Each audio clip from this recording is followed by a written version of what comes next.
focus is her health, mentally, physically, socially, emotionally, in all areas, totally. The topic of discussion, wholly, solely, is her health.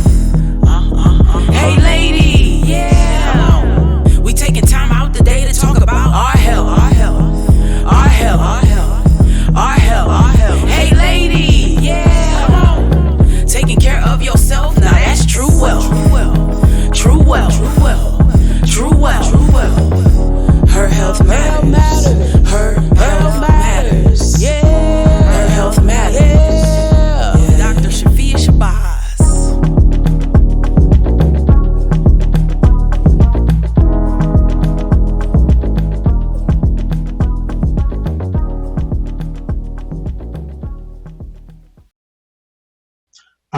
As you mentioned, this organ donation month is to highlight the awareness, specifically for communities of color. Because when you look at the national wait list, there's consistently 100,000 patients waiting for an organ-saving transplant.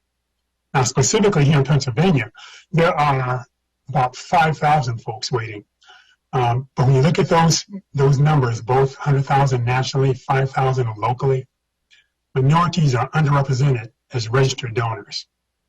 And as you touched on already, communities of color are at higher risk for developing diabetes, high blood pressure, and these are two of the conditions that are the leading causes of kidney failure. Now, additionally, I'll add to you that African Americans are 3 to 4 times more likely to progress to end-stage renal disease as our white counterparts. And I can share with you from personal experience that kidney transplantation provides a significantly better quality of life than dialysis.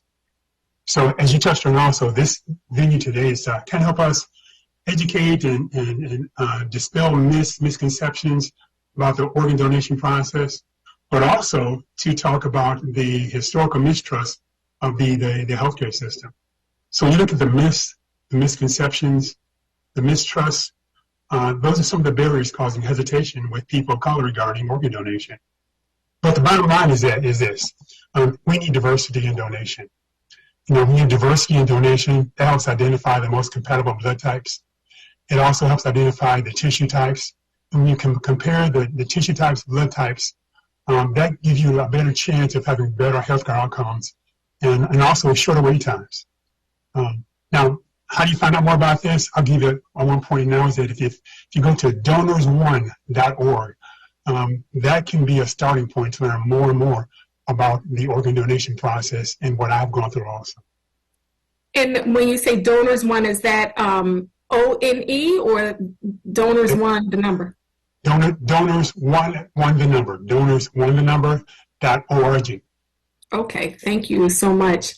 And it sounds like there, with these statistics that you laid out, it's pretty clear that our people from, people of color, from minority, or, as a healthcare professional, I'm always thinking about those underserved in medicine. It sounds like when we look at it, we're most in need of organ donations because of the health risks that tend to be the more common causes.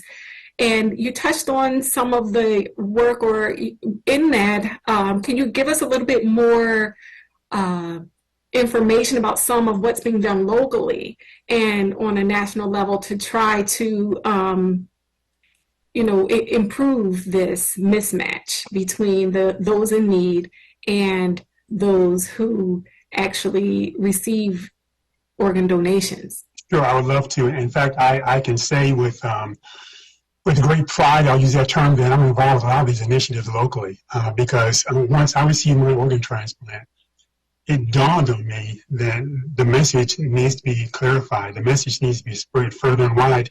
And if I'm going to talk about minority representation with donors, then who better than me to talk about that, a person who's been in that situation. But specifically with Gift of Life, and I work with them closely on a number of things, we do a lot of outreach regarding houses of worship, a key place to go to. We talk about community organizations that we spend time with, talking about organ donation and the process. Education in high schools. I've been to high schools, I've been to colleges, spoke with them also about these processes and answered those questions. I answer those questions by telling my life story, because for me to share, that means I can help heal someone else. I can help guide someone else. And so I tell folks when I talk with them, I'm an open book when it comes to my entire process, because unless I share with you everything that you want to know, then I cannot help you to understand the process. But we also work with transplant facilities. You can hear from our transplant partners at University of Pennsylvania, where I happen to get my transplant from also.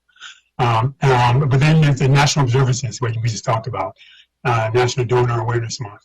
But then there's also gift of life activities that we have on a regular basis. They're fun activities, but the highlight of those fun activities, the common denominator, is to send education about donor awareness, the process itself. That's excellent information. And again, you would say that if someone wanted more resources or information about what programs are available, the best place for them to go is donors1.org. Correct. Donors1.org, and that can be a great starting point for you. Okay, that's great. And, is there anything else that you wanted to share with the audience about your experience in the process? It sounds like you became involved after having received an organ transplant. Did I understand that correctly? Dr. Shabazz, that's pretty accurate, but I mean, it's kind of coincidental. I'll use that term. I moved to Pennsylvania in 2003, and as I was getting my new license at the DMV, they mentioned to me, "Would you like to be an organ donor?" Now, I've never been posed that question before, no matter, and I've lived in a number of states. No one ever asked me that question, and I was a bit startled. Organ donation, what does that have to do with the driver's license? But then the person explained it to me.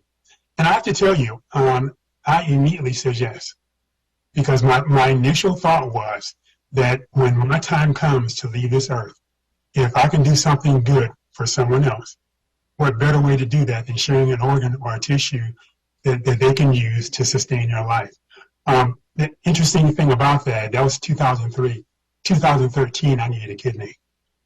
And so it's amazing how things work sometimes. But I've been a fan of organ donation since I heard about the process in 2003. I ended up needing an organ donation in 2013, and I've just continued to build my own acumen about the process itself so that I can share with others. And I'll share with you that I'm open to share. I've spoken to folks in grocery stores out here over talking. I've heard people talking about kidney transplantation in grocery stores, and not eavesdropping, but I would say, by the way, I can share if you'd like me to, and I'll explain my situation. And every time I've been received very positively. That's great. What do you think has been the most common reservation that people express? There's the myths and misconceptions.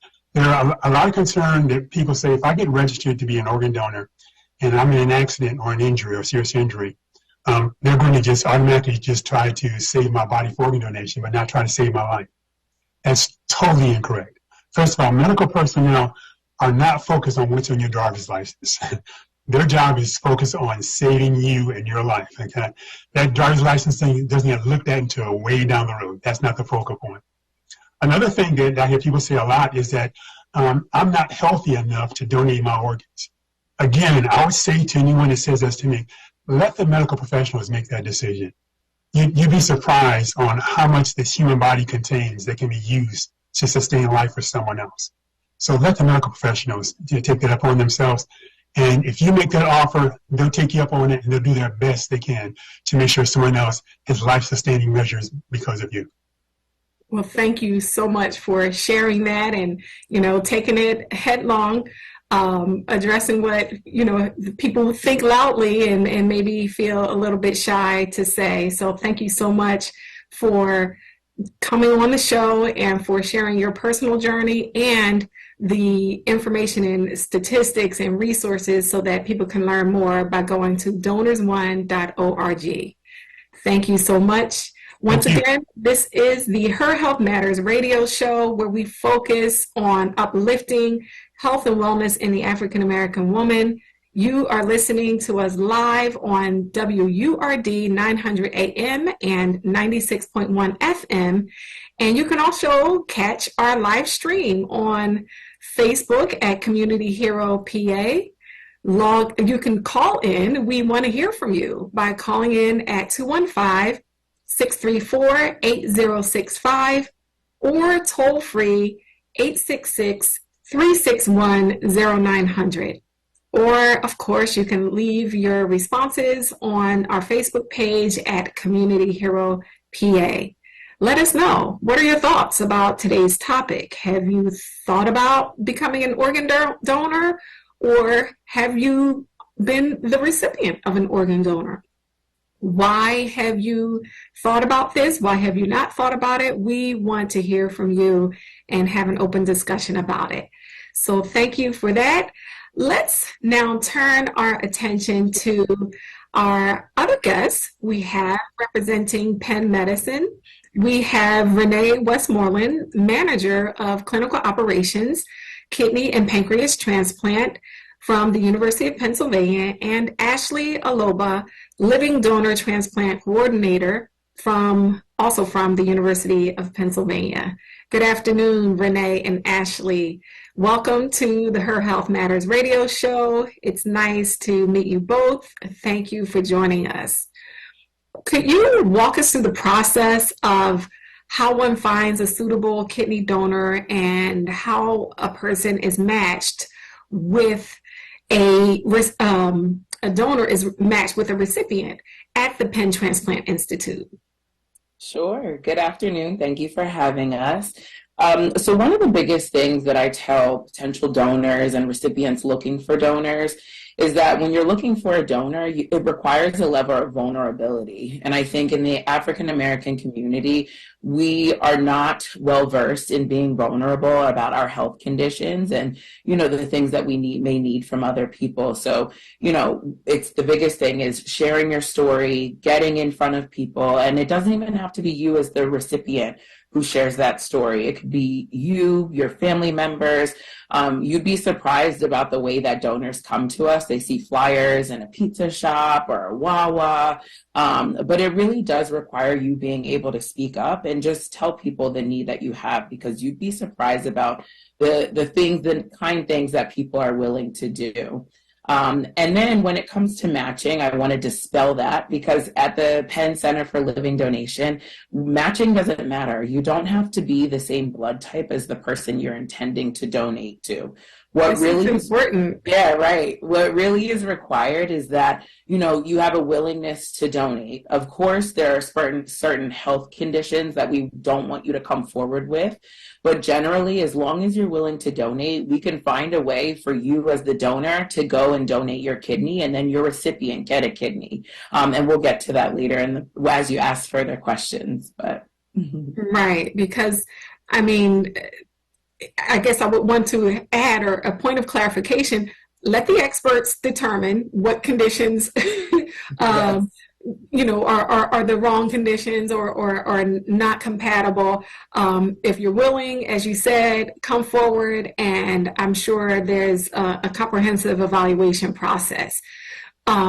So are there any other obstacles or challenges that individuals face that that haven't already been discussed that apply to those seeking kidney transplant, and how does the Penn Transplant Institute help to overcome those challenges? I think generally in regards to donors, the obstacles, there aren't really obstacles, but we want healthy individuals to come forward. We want to make sure that you've been seen by a primary care doctor within the last year. We want to make sure that you don't yourself have any kidney disease or no cardiovascular disease. Hypertension as a kidney donor is okay as long as it's treated and under control. But again, it's for our team to really decipher what your individualized risks are and how that could potentially affect you after donation. That's a lot of the things that we discuss as the donor team at Penn Medicine, and we want to make sure that you donating a kidney will not negatively impact you going forward. But the good thing at Penn Center for Living Donation is that we are very good at, really analyzing what your individualized risk is based on your history. We delve into your family's history. It really is our paramount priority to make sure that you as yourself are healthy and that we aren't putting you at future risk. Okay, thank you for that. We actually have a caller from North Philly. Can we get to our caller? Are they still there? Yes. Yusuf from North Philly. Welcome. Thanks for calling in to the Her Health Matters radio show. Yes. I've been listening to your program since it came on, and I'm a concerned citizen especially for our sisters, our black women. And when I hear about, the need for transplants, I know that there is holistic health herbs that can reverse conditions with the kidneys, with the pancreas. And I was wondering if any of these physicians have ever referred any of these persons who have conditions with their kidneys, like what is called renal conditions, and other conditions that cause them to have to need transplants. Have they ever referred them to holistic herbal physicians? Like there will be Dr. Ayah will come on this time next Sunday, and she talks about that all the time on her holistic health program.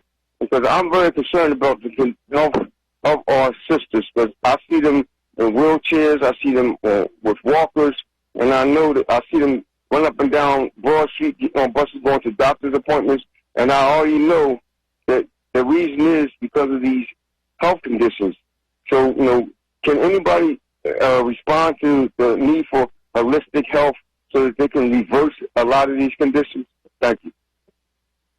Thank you for your comment, for your question. I want to present that to our guests, but I can tell you as a physician, as a primary care physician, I'm someone that is open-minded, whatever works, I think is great, but sometimes you need the right tool for the job. And if you have like a nail, you don't want to, break out the screwdriver, or, if you are trying to apply a tool that might not, be applicable to an individual situation. I have personally seen too many times for me to be comfortable when someone has progressed to a very serious condition to discourage them from taking advantage of some of the modern technology, even though I'm someone that's a proponent of what I would call an integrative approach. But Ashley or Renee, do you have a comment about that, or how would you respond to that? Yeah, definitely. I agree with you. You want to get the right tool for the needs of each patient. And you do have to be mindful of that when you are making recommendations, whether it's to an herbal specialist or to a medical provider. End-stage renal disease, in my opinion, is a very, very serious illness that does require a dedicated team of specialists who is able to manage that and medically manage it appropriately to make sure the patients get exactly what they need. Thank you for that. We actually have another caller. Okay, Brother Joe from Germantown. Good afternoon, Dr. Shabazz. Assalamu alaikum. How are you? Wa alaikum salam. I'm well. Thanks for calling in. Praise be to Allah. You're welcome. Yeah, I want to say hello to Sister Ronnie, your producer, your distinguished guest. Dr. Shabazz, as you know, I'm a recipient myself. I got a corneal transplant back in 2001 or 2002 at Rosa Hospital. I didn't know who my donor was, but it helped my sight out because I had keratoconus in my right eye, and that helped me out. And I'm going to give you and your guest, Dr. Shabazz, two good examples of why I support organ donation, why I'm one myself. I'm an organ donor myself. Once I leave this earth, I would like to be an organ donor. Go down to Jefferson Hospital at night in Chestnut, the outpatient clinic. You see a story where this brother, a Muslim brother named Kareem, he was the recipient because this fella got killed, young white boy named Ryan, I forgot his first name, but his mother donated his kidney, and Kareem, the Muslim brother, was able to save his life after getting this boy's kidney, and he was able to live a successful life, a healthy life, and him and the boy's mother, and she's Irish Catholic, and he's Muslim. They formed a good friendship and bond because that's what connected them together, her son's tragic death. And then for me, and I close with this, Dr. Shabazz, on me, on a personal note, my sister Ann in Buffalo, New York, when my nephew was tragically killed in gunshot violence and stuff, she donated his organs, and the Caucasian boy basically sick of his kidneys, his heart, things like that, and it helped save this boy's life. And the mother sent my sister a heartwarming letter thanking her, expressing condolences for my nephew's tragic death, but thanking her for help saving her son's life. And her and the lady talked to this day, and my sister gave me a copy of the letter. When I read it, Dr. Shabazz, in this Westmoreland, it brought tears in my eyes. I mean, it was just so touching, you know. So I'm definitely in favor of, organ donation.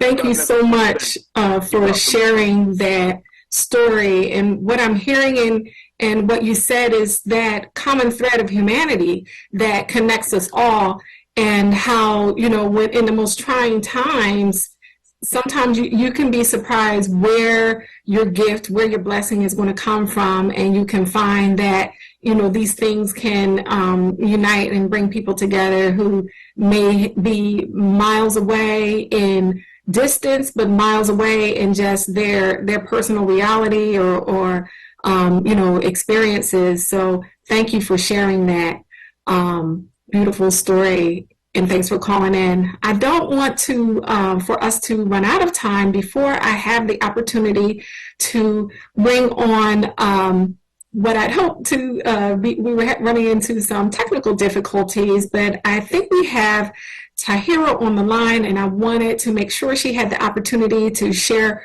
her personal journey and to share what the series of events were that led to her being in need of an organ donation. Sister Tahira, are you there?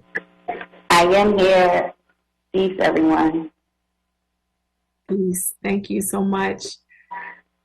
So can you share with the audience a little bit about yourself and, what your journey has been that led you to the point now where to this day you're waiting or in need of an organ donation?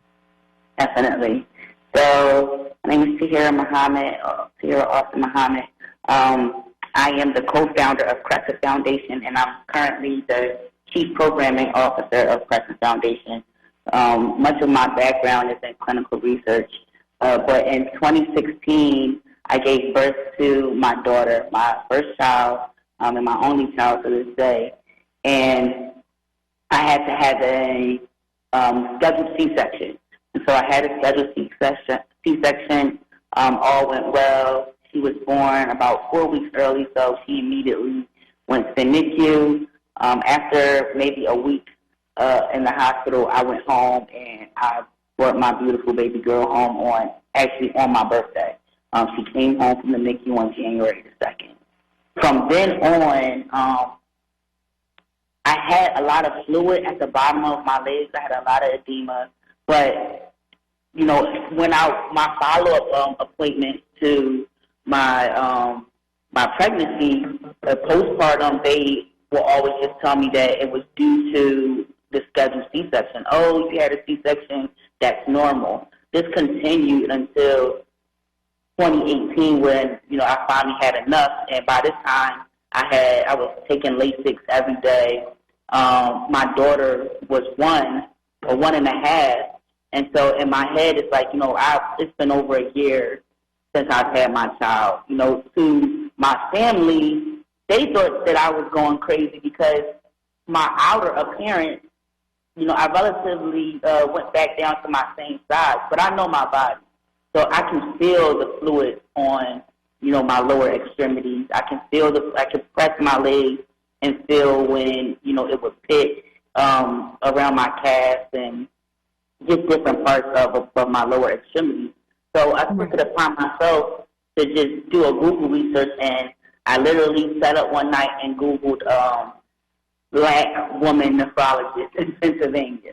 and I didn't get too much. And then I Googled black nephrologists who had experience with patients with sickle cell disease, because I also live with sickle cell disease.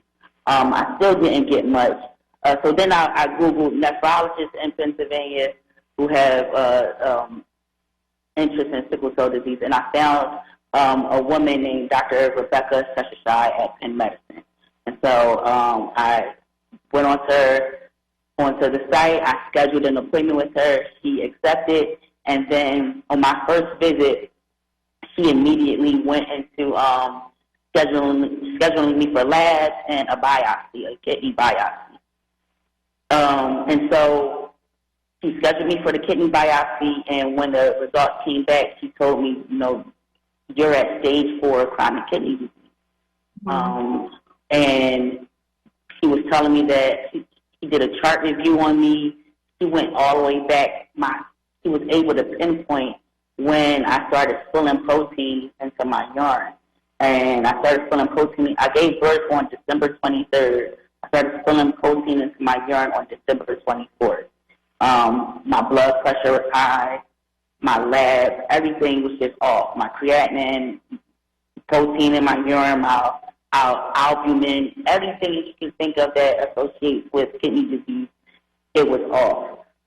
So thank God that, I got set up, and I took it upon myself to, look for someone, because everyone else kept saying that it was due to a C-section, when I knew this, although this was my first child, I had nothing to really pinpoint if this was normal.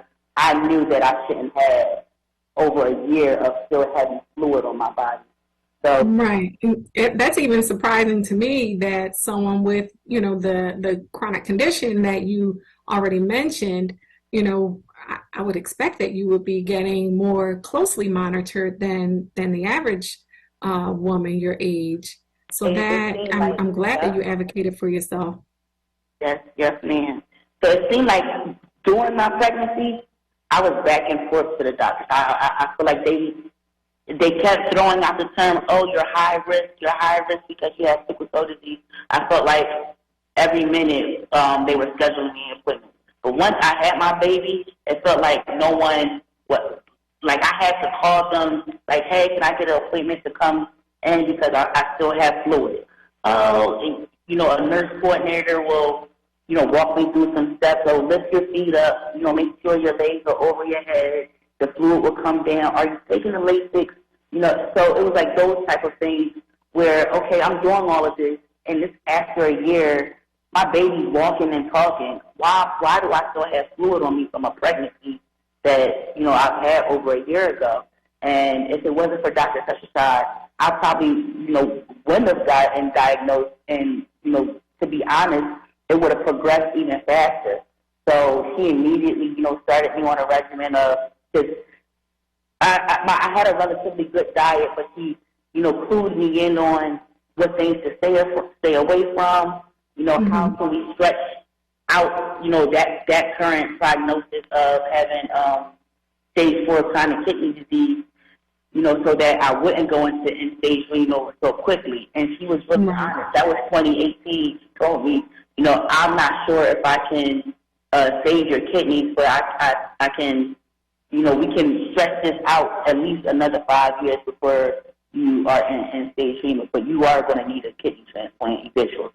And, some things that come to mind, 2 points, and then we actually have a caller. One is that many times, this is a radio program focused on the health concerns of women and Black women in particular. And I heard an OB colleague use a quote that I'll share where she said, after the baby is born, don't hold the baby, hold the mother. We lay our lives on the line having children, and, with or without the underlying condition of sickle cell disease, it's you really, in many ways, do come to death's door. And, just to have an example of someone that I know and see how busy you are and how you, in spite of your condition, you're moving and grooving every time I see you, and how that can really hit home. But I wanted to continue, but we do have a caller. We have Michael calling from Bowie, Maryland. I don't know if I pronounced that right. Is it Bowie? Do you say it from there? Yes, it's Bowie, Maryland. I have my question was, how do you transplant if you have different blood types? Thank you, Michael. That's a really good question. So here at Penn, we focus a lot on paired kidney exchange, which is, technology's come a long way, but it's simple as this. You, as a potential recipient, come forward with your donor who is approved by a transplant or a living donor program, and then you go into a registry. Your donor is matched with somebody that they are compatible with, and then the recipient is then matched with a donor that they are compatible with. So it doesn't necessarily create an equal swap where you as the donor are giving right to your intended recipient, but you are matched in a registry, and it can happen simultaneously, or the donor can go in advance of the recipient getting, and the recipient gets a voucher. One thing I love about the paired kidney exchange is that associated with it come a lot of protections for the donor. We at Penn Medicine, we're really focused on caring as much about our living donors as we do about our recipients. And so making sure that the donor goes into their donation with some type of protection really matters to us. So there's things like lost wage reimbursement. You can get now dependent care reimbursement for the time that you are out for the surgery. You also get prioritized on the living donor wait list if you were ever to need a transplant ever in your life. So again, here at Penn, we focus a lot on the paired kidney exchange, and we think it's an amazing option for donors who are willing to move forward. Yeah, Thank you. Ashley made an excellent point, because back in the day, we used to think that you had to be like a blood relative in order to receive a donated kidney from someone. That has definitely gone away with this paired kidney exchange. You do not need to be a blood relative or even the same blood type to benefit from the recipient of a live kidney. You just need to find someone that's willing to donate on your behalf. And it's interesting also what you mentioned in terms of the protections for the donor. I think I've heard people say that, like, well, I might need my kidney. I know I have two, but I might need it. And how you would be prioritized if that were to occur. And it sounds like it's not necessarily if it's the same type of organ that was donated, but your willingness to give that gift of life is taken into account in terms of your priority should you need it. Did I understand that correctly? So just to clarify, if you are donating a kidney and you go into kidney failure and then need a kidney, you will be prioritized on the living donor wait list. It doesn't necessarily work like if you donated a portion of your liver and you need a kidney in the future. But again, it is a really good safety, and people feel more confident going into their donation when they know that if they ever needed a kidney, while it's very rare that kidney donors then in turn need a kidney, but if they ever do, they have a little bit of an insurance policy. Thank you for clarifying and for sharing that. So getting back to Tahira, what would you say has been the most surprising part of your journey so far? And what message would you share with someone who might be waiting for a transplant? The most surprising part of my journey is when I finally got to end-stage renal and I needed to go on to dialysis. And maybe I just never paid attention to it. But I just noticed that the amount of dialysis centers in urban areas and black neighborhoods, black and brown neighborhoods, and then the amount of people who look like me who are recipients or patients on dialysis and who have been on dialysis for years and have never gone forward for kidney transplant for various reasons. But for one of the main reasons is just the lack of education and understanding that they could go on to transplant list, and they could go for and look for a donor, and just not having the know-how or the network to do so. I thank God for my journey, my career journey, because that has really blessed me with the promotion of me meeting a donor.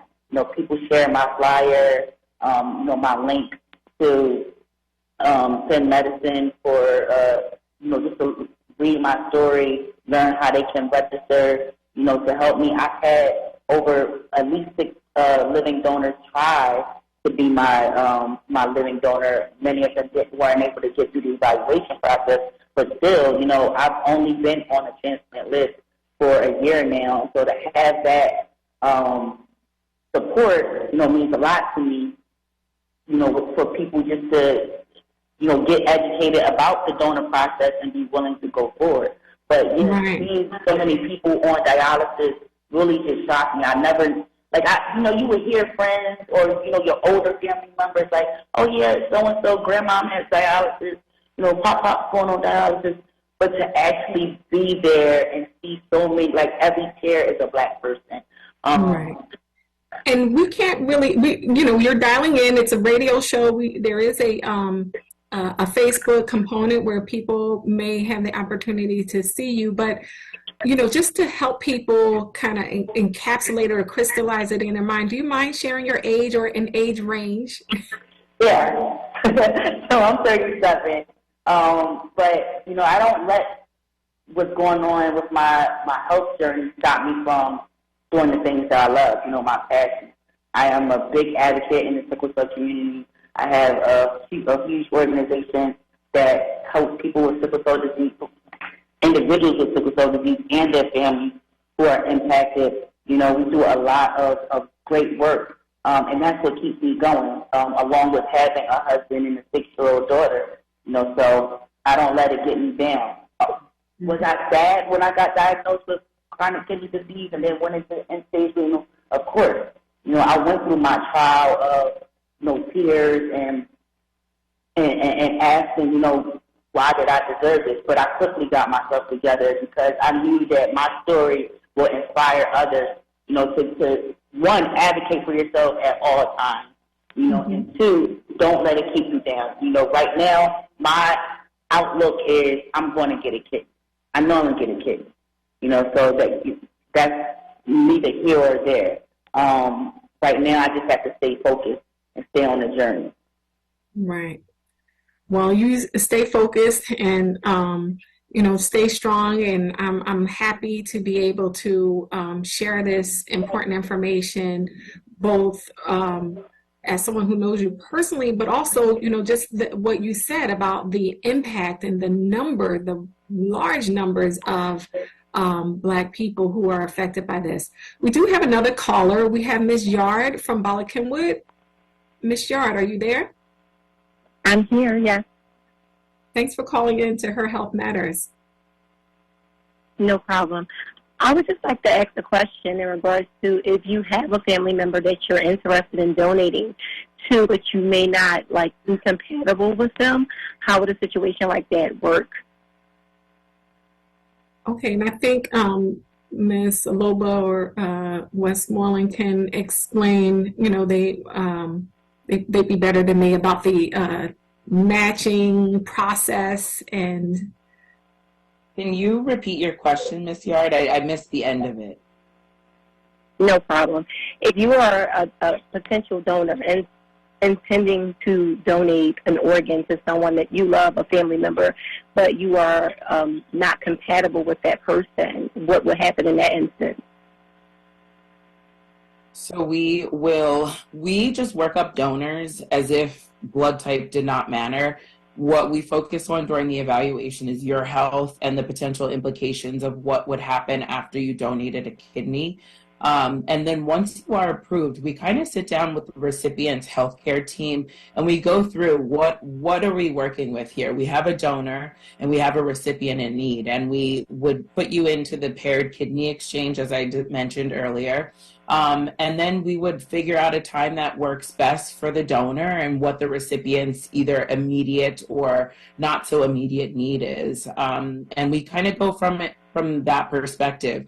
I think our living donors at the Penn Center for Living Donation, they know that we really prioritize what their lives are at the time that they are looking to donate. We don't want this to negatively impact them at all, because we acknowledge how great of a gift they are giving, and it's something that they don't have to give. So it's really up to the donor to kind of dictate. I tell my donors all the time that, you know, it's summertime, if you have a lot of travel planned and things like that, then let's wait until after. While the recipient is in need, it really is, because the donor doesn't have to do this. It really is a donor-derived process. So, you know, it's really, we work up the donor, and then we talk about, you know, what life looks like in the immediate time leading up to their donation, and then we kind of go from there. The sense that her question was centered more around that paired exchange. I think I don't know why the term. Yeah, no problem. Paired kidney it keeps exchange. escaping me. You know, about how she may not be the match for the loved one, but it could still benefit her loved one if she enters the organ donation program, because then your loved one may be paired with someone else who is a match, and you know, it kind of all works out. Exactly. And I tell, you know, it's going through the paired kidney exchange for recipients and donors is a very uncomfortable thing, because a lot of times they feel like there's no guarantee that they're going to get the kidney. Their donor may donate, and then the recipient is waiting, and it really does require that the recipient and the donor trust us. And, you know, I tell recipients all the time, it's our opportunity to really handpick a good kidney. The registry allows us to have some, we are allowed to know kidney metrics, we're allowed to know the health of the donor, and so us as donor coordinators at the Center for Living Donation are really screening rigorously donors that are potential donors for the recipient or your loved one that you donated for.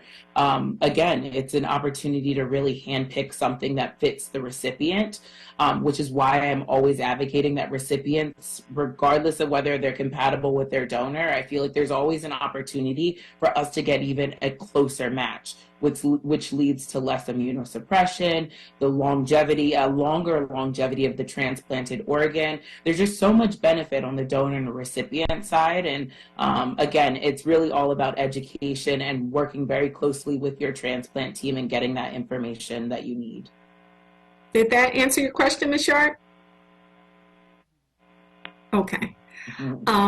So as we start to cruise into, you know, the final minutes of the show, I wanted to swing back to Timmy Nelson again and ask, how can community leaders and organizations collaborate to raise awareness about organ donation within the African American community? What would you say? You know, I'm so glad you asked that question. And I'm going to piggyback a little bit on what Tahira said also, because a big portion of this has to do with education and self-advocacy. I too have visited a number of dialysis facilities, and there are too many people that don't understand that there's something beyond dialysis. There's the opportunity for transplant. There's things that need to be done. There's education that has to take place. So where our communities can really help is by helping us identify those pockets in some cases. Because we have the sources of information here, Gift for Life, donors1.org. There's a lot of information there. There are 18 kidney networks within the United States and our territories. We happen to reside in Network 4. That covers most of the Philadelphia area, Liberty, Jersey, what have you. But those two groups, Gift for Life and Network 4, are working together, and their focal point is to provide additional transplant education for people in dialysis facilities. Because dialysis facilities are basically designed to do the dialysis treatment. And so they're the people that work there, the medical staff that work there, whereas they may be very strong in what they do there, they don't have as much knowledge about the transplantation process. So Gift of Life is making plans, and Network 4 is going to join them to work together to roll out some training programs. And they will include some CE credits for the medical staff, but to help educate them on the process. Because as Tahir pointed out, there are far too many people in dialysis facilities, them and their caregivers, their loved ones, that don't have information, don't understand the next step of the process. And this can be very helpful toward us educating people and getting them from dialysis to the possibility of transplant. That's so very important. And, you know, I want to make sure that we give people, again, information about how individuals who are interested in becoming living kidney donors can get involved and learn more about the process. And in particular, Tahira, would you please share the link that someone can follow to get more information about how they can find out if they might be a potential donor for you? Sure. So my link is N as in Nancy, KR.org /U D as in dog, B as in boy, 453. So that's nkr.org /UDB 453. Okay, so what I am hoping is that we can actually post that on in the comment section of the Community Hero PA, where this is streaming live on Facebook, and I'll personally be sure that we double back to where the show is also streaming live on the Facebook page of WURD Radio, so that we can put that again, nkr.org/ I forgot some of it. D as in David. UD, so U as in umbrella, D as in David, B as in boy, 453. Okay, UDB 453. I think we'll type that out so that people have a way to navigate back and get more information about helping you in particular. And then in terms of getting more information about becoming a living kidney donor or getting involved or learning more about the process, is donors1.org the best place for them to visit on the web? Now, for living donation, that's going to be Penn Medicine. Okay. The Gift of Life is an organ procurement organization. They deal specifically with the deceased organs. Okay. But So for can you living share? donors, Penn Medicine. All right. Sure. So if you wanted to learn more about living donation at Penn, you would go to pennmedicine.org and look for living kidney donor to register for to register to become a donor for someone that you know, or if you just want to be an altruistic, you want to donate to anyone in need, you can go to penntransplant.donorscreen.org/register/now, and that'll take you to the link to apply to become a living donor at Penn. Thank you so much. And again, we'll try to post all of those links on the Community Hero PA Facebook page. Thank you all for joining us today and providing such valuable insights.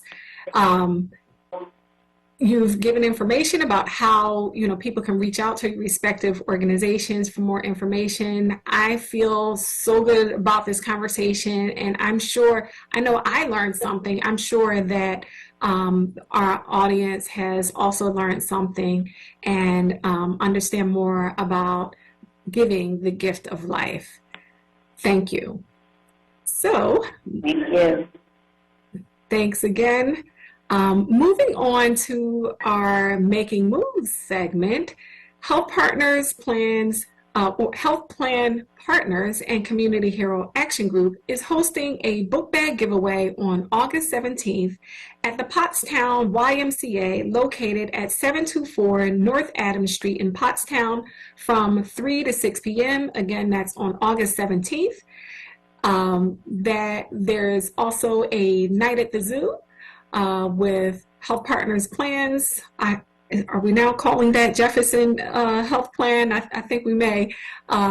That's Saturday from 6 to 9 at the zoo, 3400 West Girard Avenue. On Tuesday, August 1st, from 6 to 8 p.m., that's in just 9 days, we have Fox Chase School annual National Night Out in the Fox Chase neighborhood of Northeast Philadelphia with entertainment and resources for the community. Lastly, if you feel so moved after this episode, please sign up to become an organ donor or find out more about the importance of organ donation in our community during the month of August. Please, thank you, and thank you for considering giving the gift of life. The producer of this show is Community Hero Action Group, a 501c3 nonprofit dedicated to closing gaps in health and wealth disparities in the Black community. If you want to get involved with the work that Community Hero Action Group does, such as this radio show or many other health-related activities, please visit the website at communityheropa.org or email us at contactus@communityheropa.org. It takes all of us to get the work done. I'd like to thank the executive producer of Her Health Matters, Nicole-Keels McGruder, the founder and chief operating officer of Community Hero Action Group. And of course, thank you to WURD's technical producer, Ms. Rhonda Gibson. That's all we have for today. Thank you so much for tuning in to the Her Health Matters radio show. Remember, organ donation can save lives, and we hope that this episode, this conversation, made a lasting impact on our hearts and minds. Please join us next month on the fourth Sunday as we bring you another insightful episode. That ends this episode of Her Health Matters. I'm your host, Dr. Safiyya Shabazz, signing off. Until next time, be healthy, be you, because your health matters.